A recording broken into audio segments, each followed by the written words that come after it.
What's up guys, Muller Reaver here with another Raid Shadow Legends video, and today we are having some more fun in Ice Golem Hard fighting Tainted Klysis. As of right now, this will probably be over by the time you get to see this video, but we do have an Ice Golem Turn Attack tournament active at the moment. So I was playing around and trying to figure out a team that would get that would do well here as far as minimum amount of turns in order to beat Ice Golem Hard. And I found a pretty good one. So before we really get started, we do want to say that I do not actually recommend building this team. It is not really viable for a daily Ice Golem farm or anything like that. Granted, it is fun.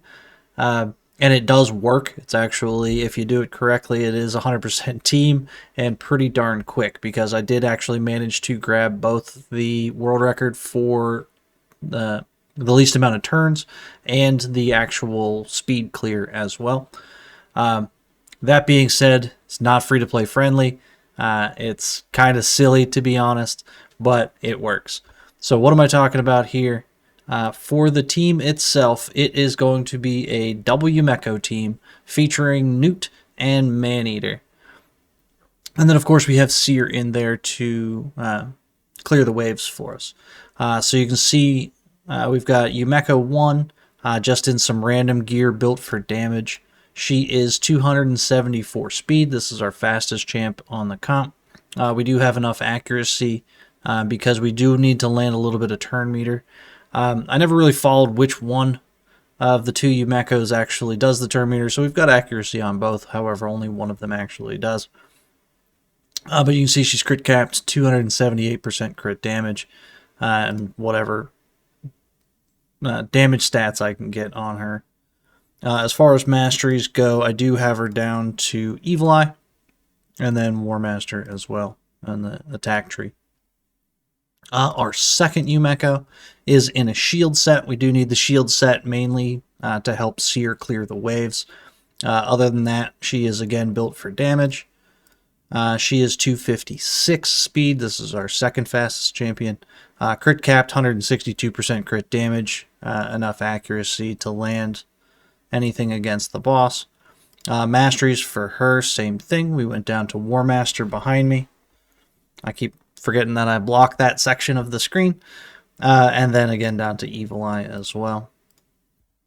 The rest of the team, Maneater, I believe, is the next fastest. I built him just for damage, happened to be in a Savage set. He is 254 speed, crit caps, 216 crit damage, and again, enough accuracy. His accuracy is important for this because we do actually rely on the turn meter steal that he gets here on his A2. As far as masteries go, we put him just straight down to War Master. And that is it. Then we've got Newt as our next fastest. He is the one that is going to be doing all of the damage here, particularly against the boss. It is my slightly tweaked Fire Knight build on him, so he is damage built in lethal. I had to speed him up a little bit for this, so he is 251 speed, 271 crit damage, 4.7k defense, enough accuracy for him. Granted, he doesn't actually need any accuracy. That is for Fire Knight.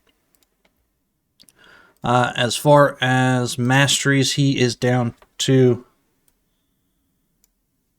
Giant Slayer, and then the support tree as well. Again, this is my Fire Knight build. I didn't change much except for a little bit of his speed in order to just fit him in the tune. And then last but not least is Seer. Seer is super slow. She is of course built in lethal and cruel. Built super slow at 132 speed, 314 crit damage, crit capped. She does have some attack on her because she is going to do an A1, I think. Actually, she doesn't even do an A1. So the rest of it doesn't matter. Just the crit damage so she can clear the waves. And then she comes in handy on the boss as well if we need it. Masteries for her, she is down to War Master as well. And then the support tree, standard Seer build. Now on to the dungeon itself. We do have 3 times reflex gear on. You can see, you can't see, hang on. Now you can see we got best time of 44 seconds and the lowest turn count of 26 turns. That is not all the time. This is actually about 27 turns is the most common, in about 55 seconds. But then you do get the fast runs. As far as the presets go, through round 1, we've got Maneater just opening with his Unkillable. The second round, we are turning off both of his active skills. And then on round 3, we are going to prioritize the the Unkillable, and then the Siphon again. We need that turn meter steal once because his Unkillable is on a 5-turn cooldown. So when the Yumekos go, if you're not familiar with the double Yumeko team, basically they are just going back and forth and resetting everybody's abilities. Because their skills are also on a 5-turn cooldown, whenever they reset themselves, they still have to take 1 turn before they actually get back to being able to use their A3 again. And it's the same thing for Maneater. So he's going to be able to put up his Unkillable, then he's going to take a turn, and after that he's going to be able to put his Unkillable up again. And that's really all we need on this, is the Unkillable first, he takes a turn, and then he puts it up again, and then we end up winning. For Seer, she's again just here to clear the waves, so we are going Karma Burn on waves 1 and 2, and then round 3 we're going to open with her A2, and then because she's so slow, by the time we get around to it, her next turn we can do Karma Burn, which is going to rip all the buffs off of us and finish off the boss if we need it. Sometimes we need it, sometimes we don't. It's all a matter of Newt here. For Newt, we are going to save our A3 and just open with the A2. Same thing on round 2. And then on against the boss, we are just going to prioritize his A3, the big 3-turn max HP smack. Is going to do tons of damage. Basically, him taking 3 turns is going to do 90% of the damage against the boss. And then we just have to figure out the other 10%, which is why everybody's built for damage. And we have a little bit of RNG as far as who actually finishes off the boss. But this is on a 4-turn cooldown, so every time the Yumekos do their A3, he just gets to do his A3 again. It's a full reset for him. As far as the Yumekos go, basically let's go with the fast one. We'll go with the fast one first. The fast one, we are going to turn off the reset on the first wave, also on the second wave, and then prioritize it on the third wave, and turn off the A2 here for her. For the slower Yumeko, again, we are going to turn off the reset on the first wave. She's going to open with it on the second wave. That's going to reset our Seer and our Newt. And then on the third wave, she is just going to open with her A2, and then we're going to prioritize because we do need them to alternate so they can't both take them at the same time. She uses it on the second wave, so she actually doesn't have it ready until her second turn. But just in case she gets a reset or anything like that, just make sure we open with the A2. And that is it. So now with the team, we are going to fly through the waves here. There is a manual step on here. There is also some RNG that plays because we do rely on turn meter steal in order for this to work. So right through the first wave here, we get a reset, we cycle through, and then Seer. And the thing that you have to do right now is make sure you target the boss, because the AI does not target the boss himself. Newt will actually target both of the ads or either of the ads, which doesn't really do well in his single target smacks. So you can see we've just demolished the HP there first. He goes through all of his retribution skills, or all the retribution procs. We got a little bit of turn meter right there. That is what's going to give Newt his second turn. And then Seer is going to be able to finish us off right here with that karma burn. So on this one, we got 27 turns, 53 seconds. That is a little bit of bad RNG as far as needing that extra turn. So we'll run through one more time. Maneater puts up buffs. Seer strips them off. Yumeko's reset. We do it again on round 2. Again, round 3, we target the boss. So we smash once.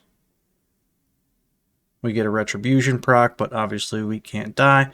The boss got a turn right there. And now on the Maneater's A2, you can see we stole the turn meter from the boss. That allows Newt to take his turn and us to cycle through before the boss actually gets another actual turn. All he's doing right now is his retribution procs. So there's his second turn. We cycle back through. Smash, smash.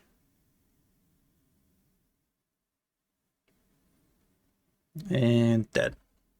So 55 seconds. We actually took an extra turn on that one. I wonder if we missed some turn meter steal. We'll give it one more go, see if we can. I've actually hit that 44 seconds and 26 turns several times with the comp.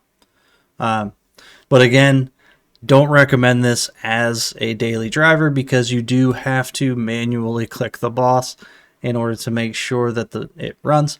You can like turn off Seer's karma burn on there, and it does actually work well enough that it should clear the boss without having to target him. However, that's going to be like a 10-minute run. And obviously no fun at all.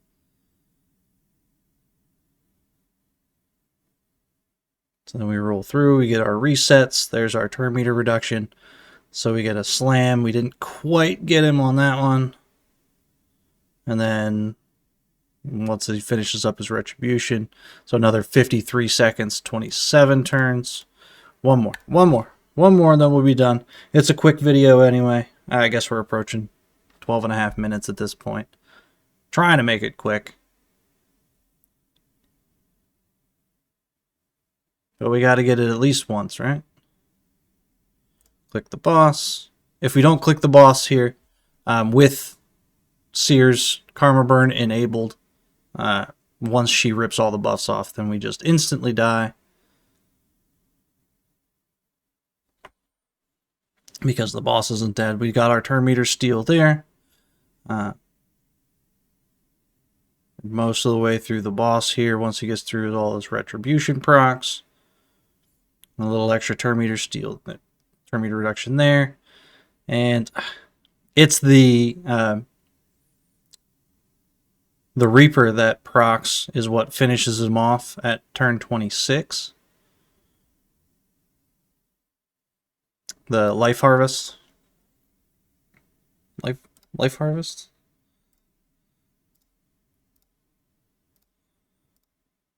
Soul Reap. Soul Reap. When this procs, this is what allows it to be the 26 turns. However, it's only got the 4% threshold, so you do have to get the boss down fairly far, which requires like War Master procs and things like that. But that's it. That's the fun one. I was working on this for the last couple days. It was pretty fun. Figured I'd show you guys. Again, don't go and build it, even if you have the pieces, unless you want to just get a fast time. But it's certainly not something you can just set and forget. But leave me some comments. Let me know what you guys think. Like and subscribe, all that sort of good stuff. We'll let this run finish out. But we will see you guys in the next one. Later.